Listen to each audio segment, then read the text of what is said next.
welcome to today's episode of the Leadership Compass podcast. My name is Desmond Inebwe and I'm going to be your host for today. Today's episode is really an interesting one and I enjoy you to sit along with us. But I won't be hosting alone. I'm here with my friend Precious. Hi Desmond. Hey Precious. Thank you all for joining this episode of the podcast. I'm sure you've seen the previous episodes and you've learned a lot of things from it. So today we brought another interesting topic for you and we'll be speaking about building viable partnerships as ambitious professionals. So Desmond, what do you think about this topic that we're discussing today? So I think this topic is really interesting and it relates to two sets of people from the topic. So it says building viable partnership to young, and ambitious professionals. So you have to be young, not just being young, you also have to be ambitious because it takes someone with ambition that can go ahead, beyond the norm and beyond what they want to do, right? So yeah, that's what I think about it. It's a really interesting one and it's one that I'm expecting to learn a lot from. Right. So what do you look forward to this episode and what do you think we should take from it? So in this episode, we are talking about building partnership for young professionals. And in your professional journey, even in businesses, partnerships and collaboration is really important. And it's something that people should hold on to, especially as they tend to want to go far in life, right? You see businesses who have stayed for a longer period of times, most of them thrive on partnerships. Most of them thrive on having collaboration, even sometimes with other companies, that do similar things as they do. So that kind of partnership is really important. Sometimes it may just be data sharing, sometimes it may be information sharing, amongst one another. Even some companies where you think that, sometimes it's just emotional support amongst peers. So in this episode, I'm looking to learn about, the people that should be involved in partnership, the processes, the principles, and the tools and and why. Right, so those are some things I'm looking for. Alright, so we're not doing it alone. We have an interesting and amazing guest. You've seen his face a couple of times on this episode too. Desmond, I'll allow you to do the honors of introducing our guest today. Alright, our guest is a very, very interesting person. Fortunately for me, I'm twinning with him on a cap. Don't worry, I'm getting my cap soon. Don't worry, very soon. But I guess the very interesting person, one who has taught and lived the life of partnership, and he has also emphasized the need to have a great community for yourself, especially as a young professional who wants to. Again, emphasis on ambitious, because you have to be ambitious enough to even start creating that community. For you to even say I need emotional support, someone that is not ambitious enough, they don't see the need for emotional. So I'm not the speaker for today. I want to introduce today the legendary Mr. Toby Nadozie. You're welcome on platform today. Thank you. Yeah, round of applause. I'm also welcoming the both of you. It's interesting we are here and interesting talk. Because as I look through life, your partnerships, and I always say it this way, your network most times define your net worth. Yeah. So, and your partnerships are the things that make up your network. So I look forward to our discussion, even though I'm not as young as I guess your target audience, but I think I'm still ambitious, still very ambitious, and young at heart probably. Yeah. And I look and you still word number of young people. So. Oh yes, so I have a lot of. So I think it qualifies to be called young because it's always among the young people. If you give me a certification of a young person, I'm excited to pick it up. Oh, that's good. I'll pick it up for the session. Thank you. So I will start the conversation by asking what your story has been like around partnership. You say you are not young, so you probably have, of course, you have a lot of experiences, and throughout even my own journey, I realized that there are sometimes you just get referrals here, referrals there, not because you necessarily qualify for the job, but because somebody somewhere knows you. There's been that friendship and it's at the basic level. So you just want to give us maybe some stories behind your journey. Okay. So interestingly, I've had both the bitter and the sweet parts of partnership. I've had partnerships that have ended up creating very bitter experiences. And I've had partnerships that have been very, very valuable to where I am today. My growth has been largely based on the partners that I've had within my own community. And I think the growth I still experience, the ability to get into certain spaces have been largely based on partnerships. So I've had both experiences, and I think in the course of our discussion in this podcast today, I'll be able to talk through a few of them.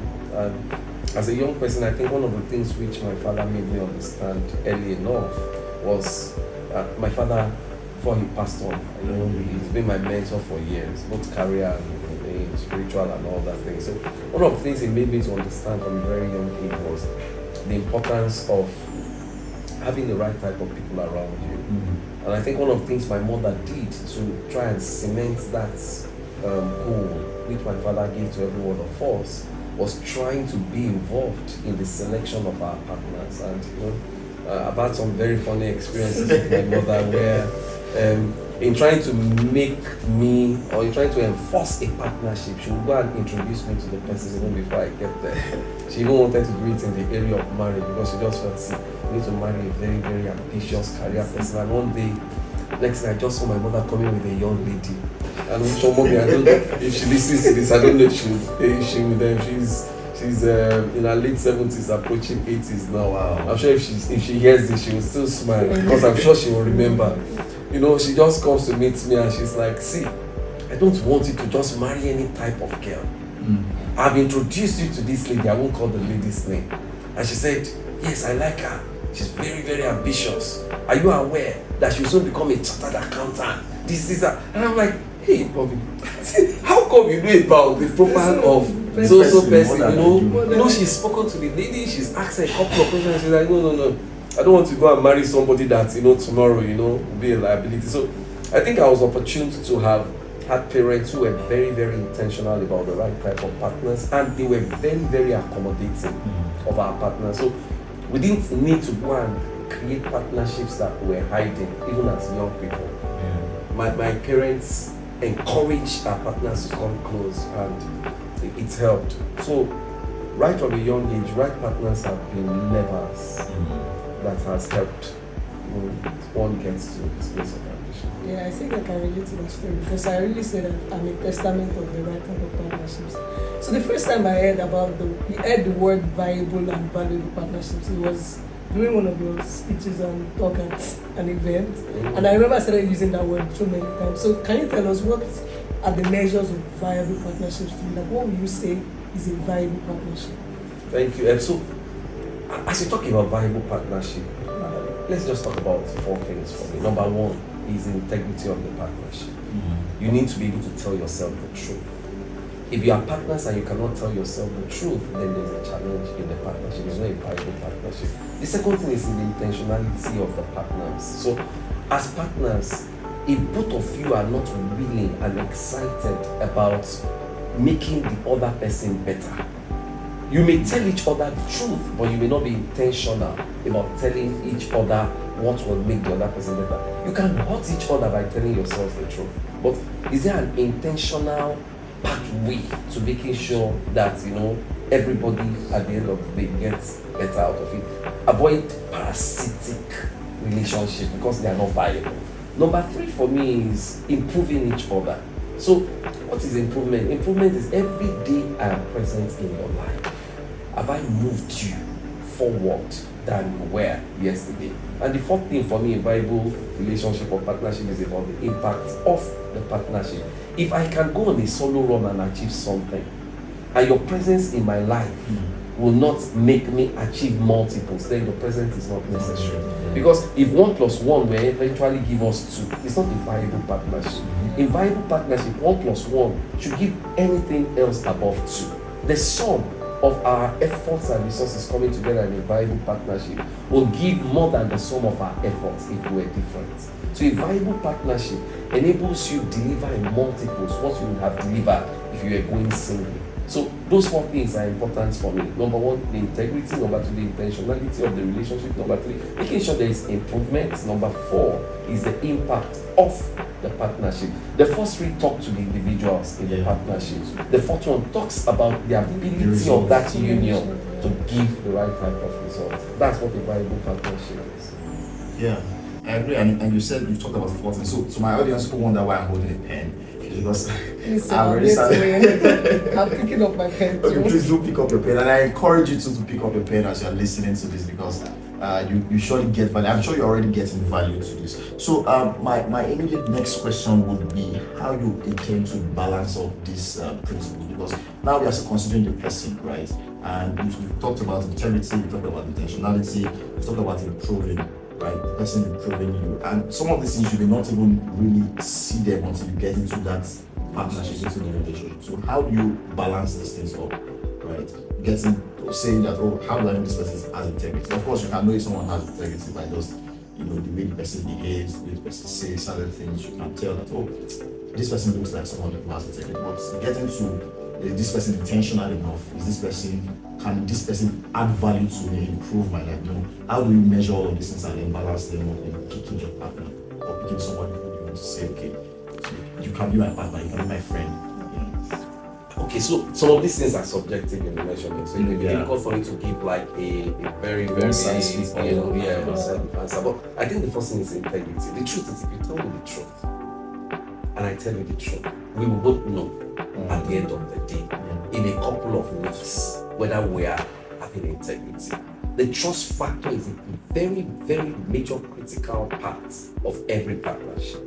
And that trust factor comes from the integrity that both parties bring into the relationship.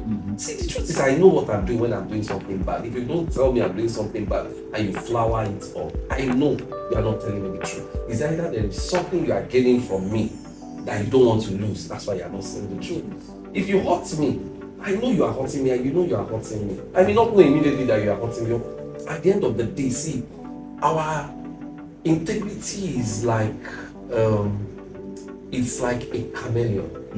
A day will come when the chameleon will be exposed for what it truly is. No matter how much it tries to camouflage itself to fit in, at the end of the day, one day you know this is a chameleon. So for me, the first test is that trust test that comes with integrity. My conscience tells me when I'm doing wrong. If you cannot be my conscience, then there's an integrity challenge. So that's the first thing. As you come to the other one, so I've worked with you, we've wrote together. How many times have you brought something to the table that I know that you have taken your time, clearly thinking about me, and you are drawing up something that will make my life better? That's intentionality. Every time you call me, what have you put on the table that makes me know that, oh, this person was thinking about me? I think the emphasis there is thinking about That's intentionality.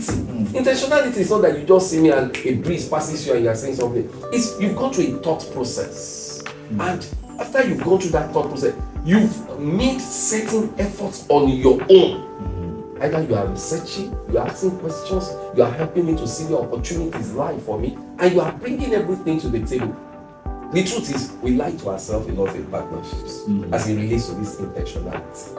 What is the line to ourselves? We gather together, someone remembers you in a piece of air, you come and you meet the person two weeks, even 2 days after the person has forgotten what you discussed. That's intentionality. Because the person doesn't have you in mind. Doesn't prioritize you. Yes. If I have you in mind, I will remember our last conversation. Because I'm doing something to make sure that at the end of the day, that last conversation leads to something that will be beneficial to you. So you see, that's how we mention intentionality. Then improvement. I need to just check myself. Okay, all the intentionality, all the focus you drop on the table, all the plans you drop, all the what is the difference in my life? Yes. What's the mark? What is the difference in my life? And if we are honest to each other, there are relationships that are nice to have. Nice to have because they make us happy. Nice to have because they fit in one little plug. Yes. They look good on the outside. Thank you. Nice to have because there's a challenge which we are facing at this current time that it plugs. But we know this will not take us on the long haul. Improvement is my life better. When I was younger, I think I've said this before. When I was younger, whenever I missed doing what I should do, whenever I missed my targets, my friends were always very, very unhappy with me. Because I'll tell them, I'll be like, oh, I've wasted my life. I'm like, They make me to say this in Yoruba language. Why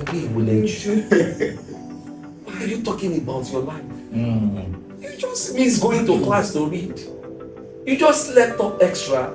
But because I had read something that says that every time that is wasted is a chunk of your life permanently gone. You cannot regain it back.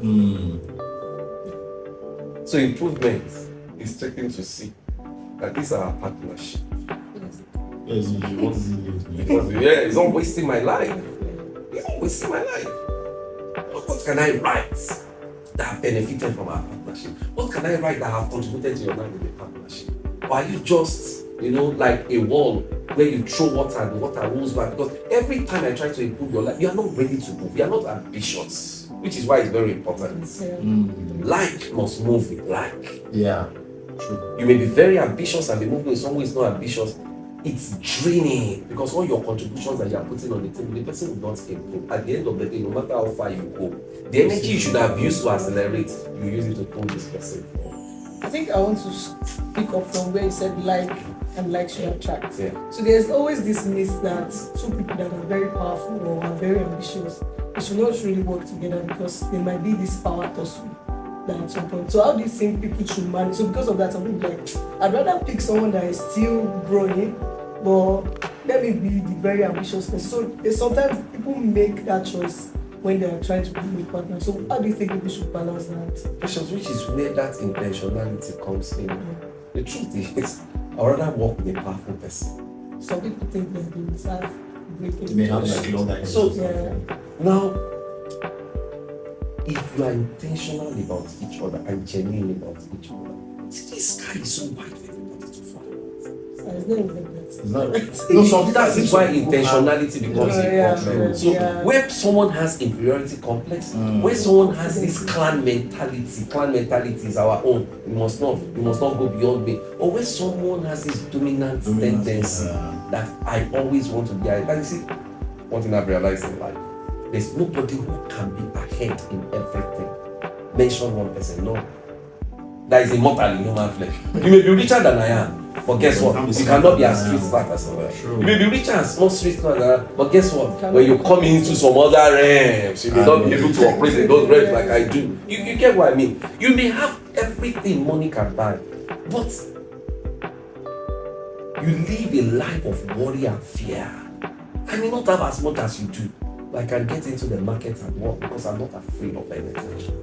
That's no man is an island. Yeah, and I think it all starts from being confident in your own self. Correct. And That's trusting in God that He has a plan for your life. Because see, precious, the truth is hard. If you want to run a relay race, who would you rather run the relay race with? The fastest, actually. Life is a relay. Your partners are your relay partners. The stronger your team is, the probability you will all win strong. That's true. And I think it reminds me of something that Dr. Sam Chat said, where he was talking about ladder holders, and he was saying that people who hold your ladder as you climb up the journey should be as strong, or even stronger than you. Because if they can't hold the ladder which you are climbing, there's tendency for you to fall off.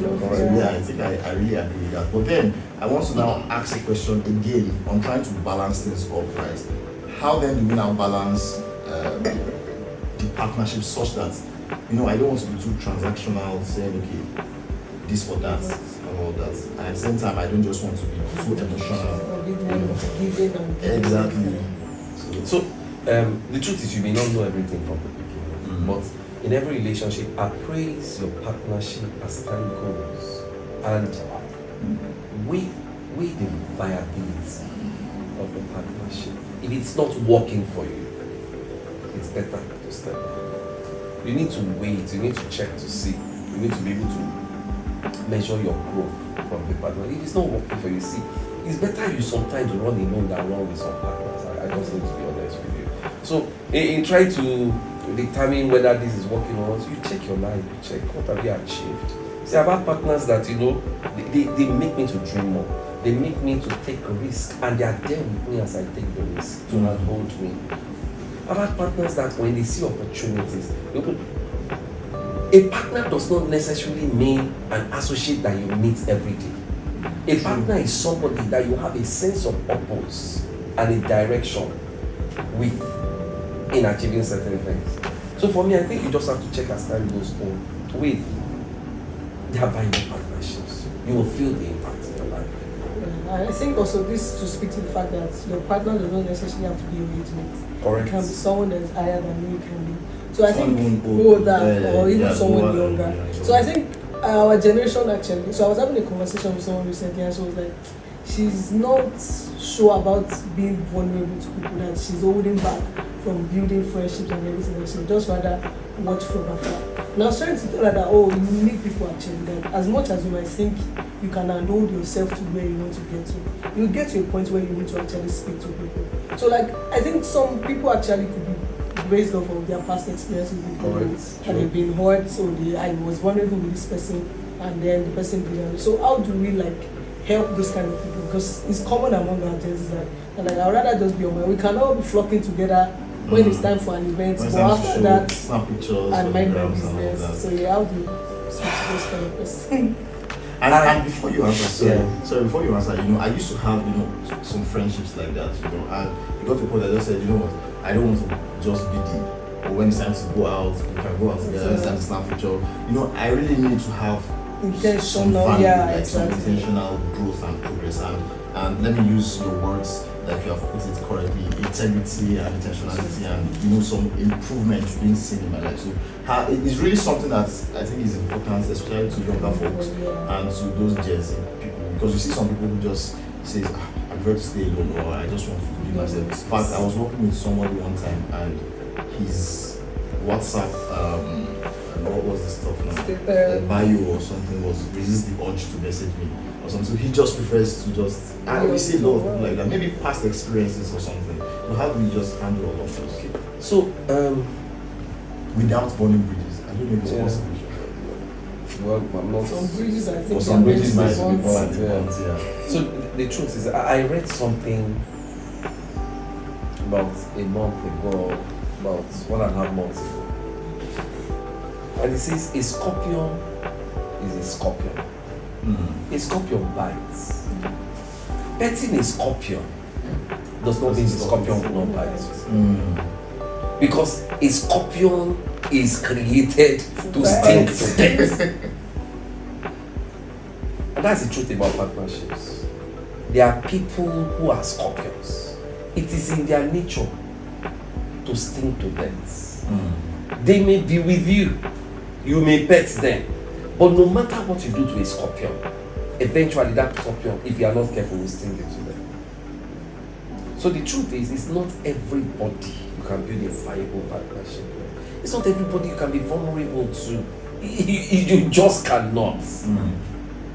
It's not even everybody you can allow to be vulnerable to you. There are some people, their vulnerability to you becomes a liability that can destroy you.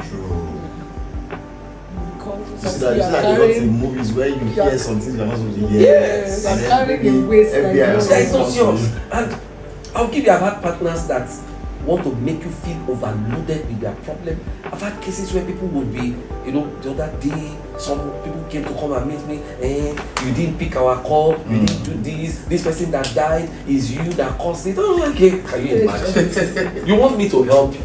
You told me so person was ill. I've given the support I can give. I'm not God. I'm not any. Now the person dies. Let's all mourn the death of this person. But suddenly, you are looking, because you're a scorpion, you must think. My help to you, you discounted. It is your call that you made to me when I couldn't pick, because I was engaged in what I used to generate resources that would support you in the first place. And the entire family kept on saying, if you had picked that call, maybe you'd have done something. Now he's dead. Are you happy? That's a scorpion, not a viable partnership. So you need to be careful. If you are ambitious, as an ambitious person, you are like someone driving a speed car, in this F1 race. Yeah. You don't need encumbrances around you.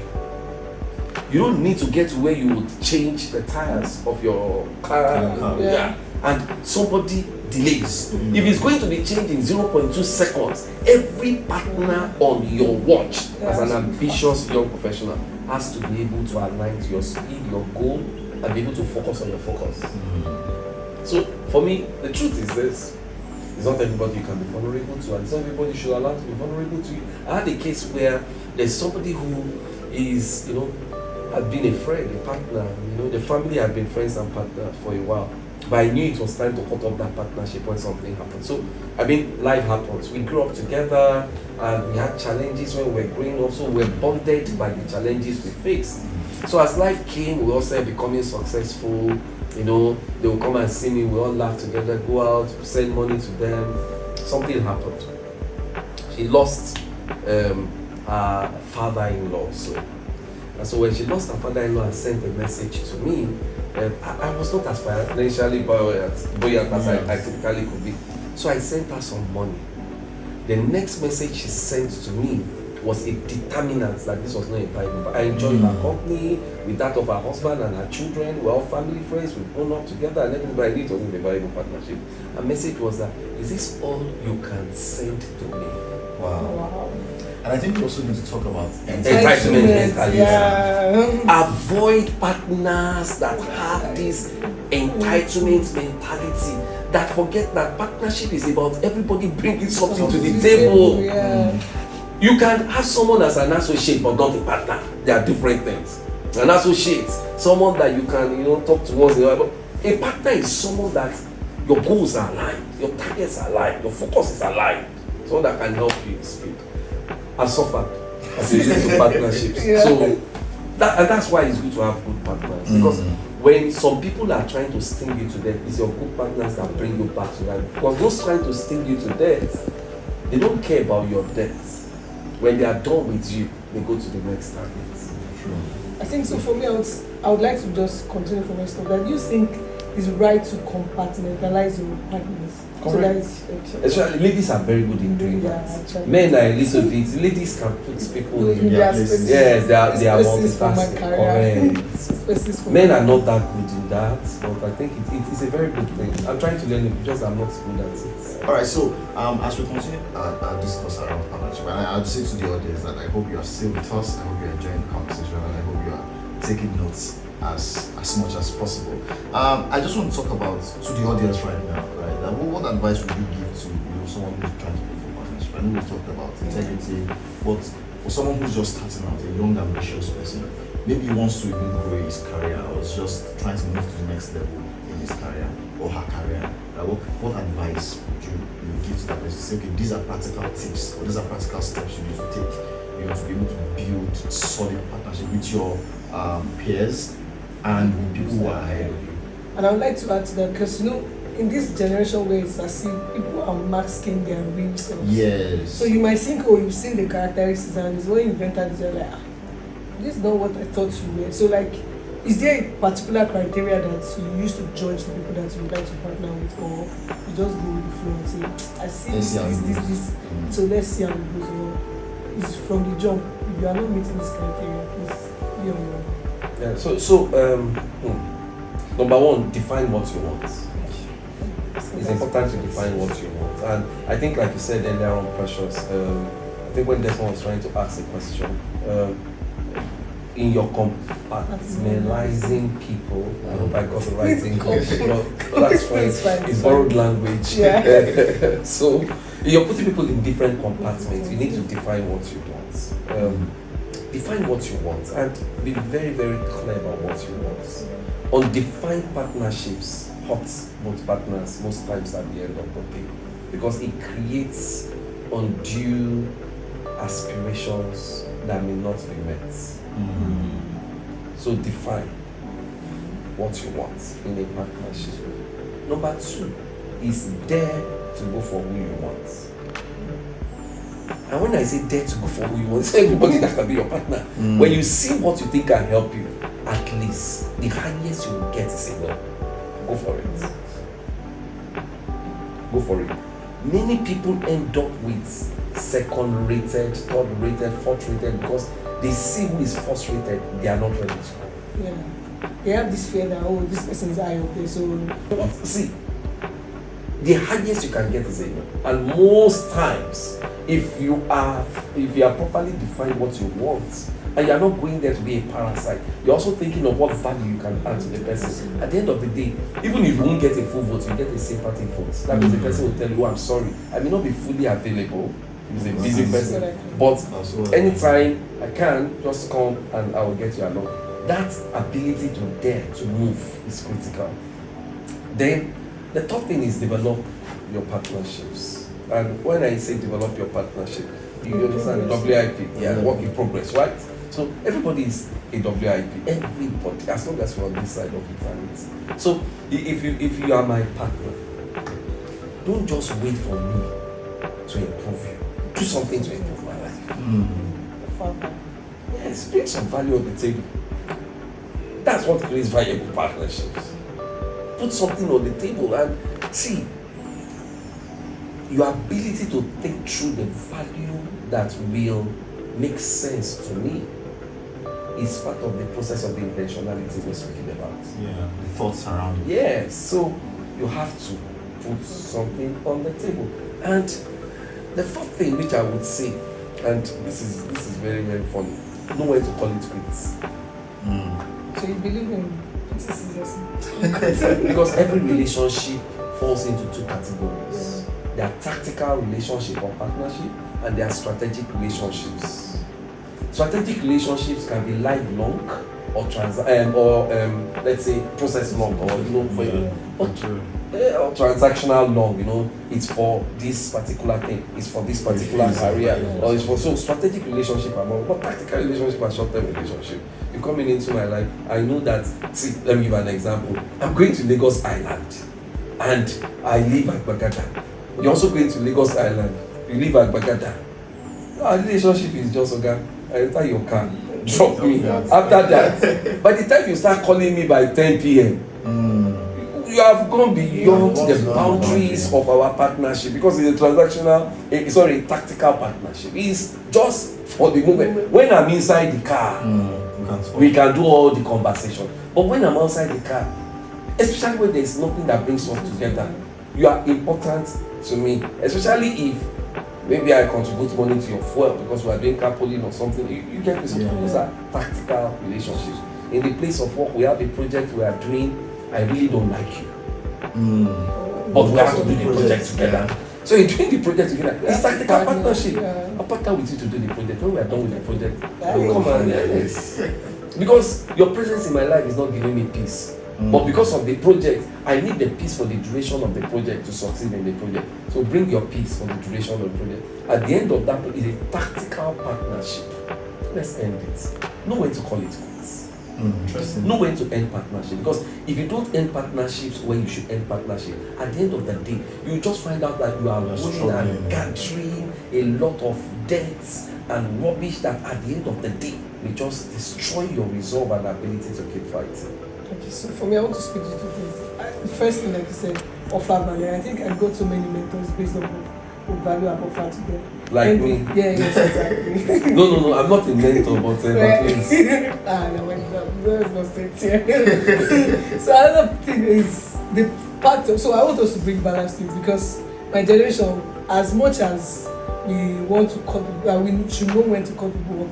Sometimes we don't try to suffer long, like in terms of And the slightest of things. so I just said one thing that and I've snapped and I said bye bye everybody, let's be going now. So like the balance, help us bring the balance to that. Like when do you actually need to still endure to some point before you call it quits, or just like generation? Just minutes. Instant noodles. Yeah. So you notice It's that. affecting my mental health. So Yeah. Yeah, and I think they use this method A lot. a lot.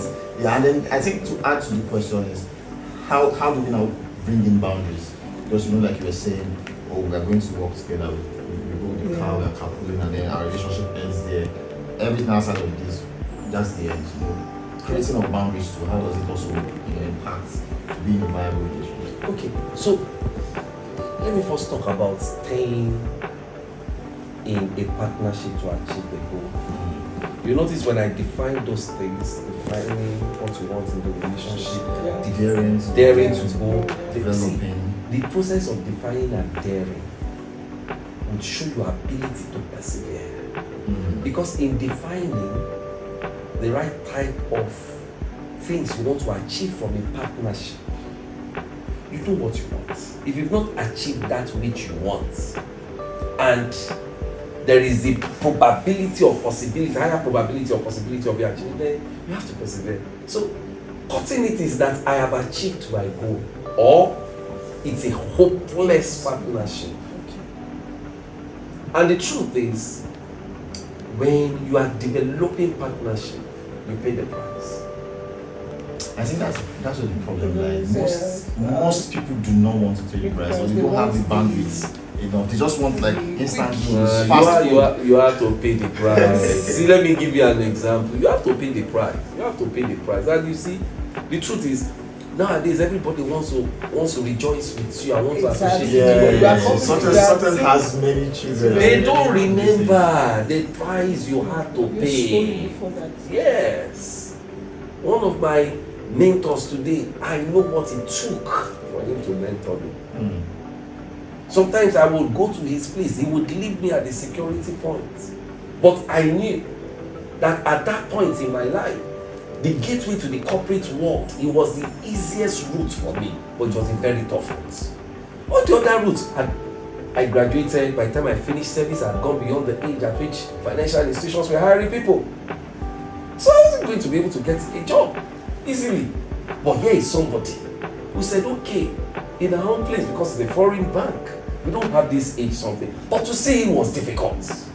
I had to pay the price. I heard, incidentally, we attend the same church and we used to go to, I heard he used to work in the kitchen. Guess what? Automatically became a kitchen worker. Yeah, that's the personality. Because you have to dare to go forward. Because I said, at least he would see me, because he was getting tired of helping people and they were not doing and delivering on it. So I said, if he sees my commitment in the kitchen, he knows I'm going to be committed. And I became very committed. I learned how to cook. Things I would not do in the house, I learned it in the kitchen. I would wash the plates. I would be there from morning till night. I would work hard. And he spotted me out. He knew me, but he was looking for something extra. And he saw it in the kitchen. And that's why I said, come, you are my guy. And that's how I got into the banking sector. I had the qualification, but age kicked me out of most of the other Nigerian banks. He was a deputy general manager at that time. He knew my father, but he was tired of recommending people who will come and not do the job. He wanted to see. So he knew that this was my father. Seeing me in the kitchen, he was surprised, because the son of so person should not be in the kitchen. I knew that the road to enter is I need to show this man I have grades. And I've been working in the kitchen. By the time I eventually got the job and I wanted to leave the kitchen, people threw me back into the kitchen because they saw the commitment. The policy is a sacrifice you have to make. Yeah. That's just one of the many sacrifices I had to do. So what about boundaries? So thank you. As we talk about boundaries, the truth is, every partnership has a risk. True. Every partnership. Life itself is a risk. And to mitigate the risk, you have to put boundaries. As we talk about partnerships and boundaries, there are 5 things I would like to talk about. Number 1, work-based partnership. Put limits for a number of reasons. The first risk is to avoid distractions at your workplace. There are times, no matter who this partner is, the person needs to respect that your first allegiance is to delivering on your job. When partnerships start becoming a hindrance to the job, it's a problem. Number 2, still as we talk about workplace, is life is a mystery.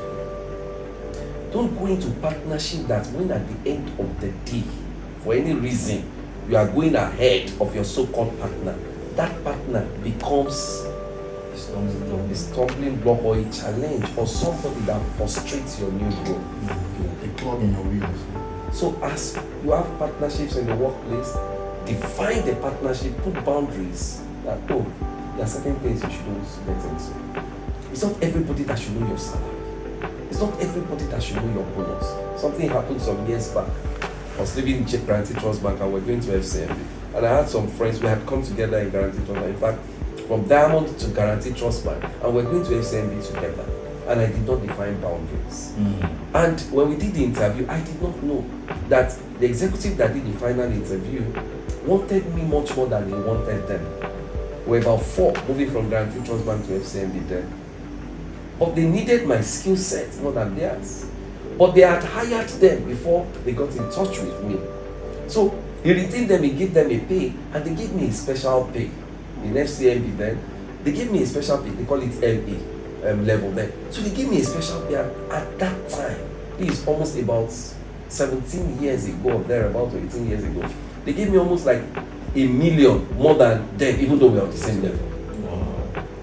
I did not put boundaries. I took my documents happily and shared it with every one of them. The executive had to call me. He says, your pay is your personal relationship with the corporate. No share. Your bonus, no share. I learned a hard lesson that day.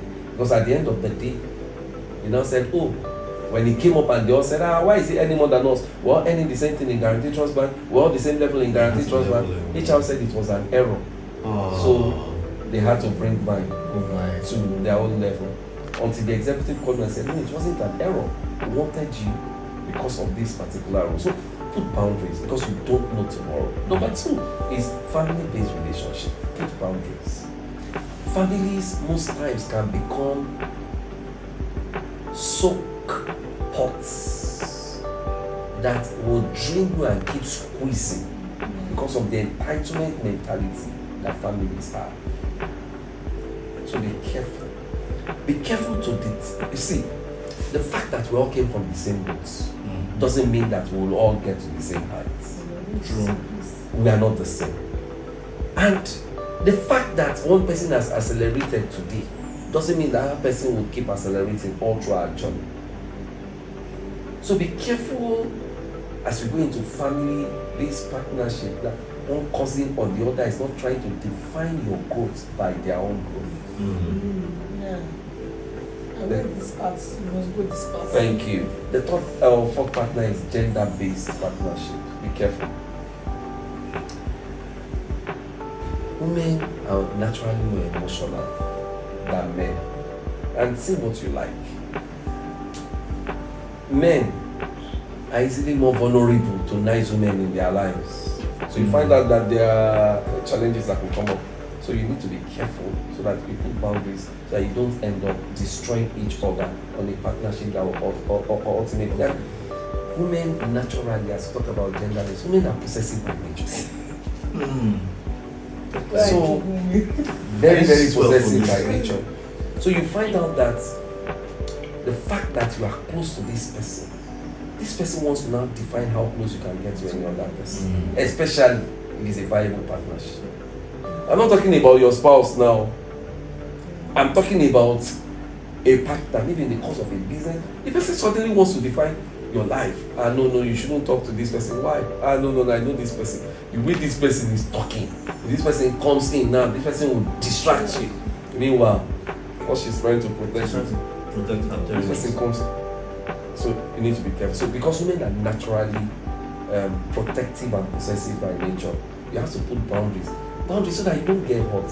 Boundaries so that you don't get choked by the love that you end up being unable to control. Then the last one is spiritual partnerships. Very, very sensitive. Be wary of those who will always say God sees, but God is never talking to them about themselves. Wow. That's supposed to be a headline. That's supposed to be an headline actually. Be very, very careful. What I found out is many spiritual partners want to tell you what God is saying about you. What has God said about them that has worked? What has God said about them? That I was sharing with some of my friends today. I was telling you about someone who will always come and tell me, God said it, God said it, God said it. And sometimes you say, our prophet told that God said that, prophet said that, God said it. Talking about my life and all the other things. Until one day, our husband moved out of the house.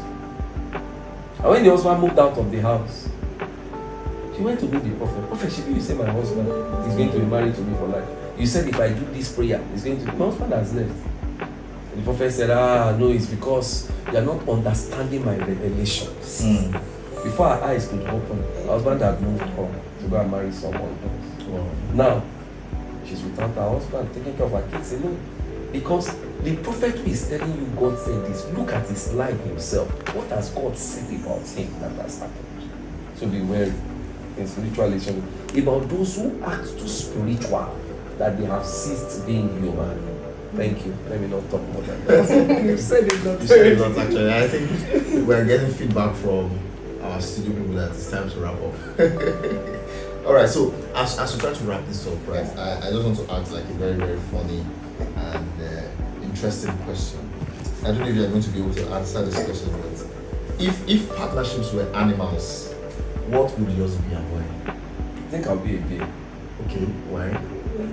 Because I tend to want to help people get to where they are going. So I look sometimes intimidating on paper, but in real life, I'm not as intimidating as my documents show, my credentials show.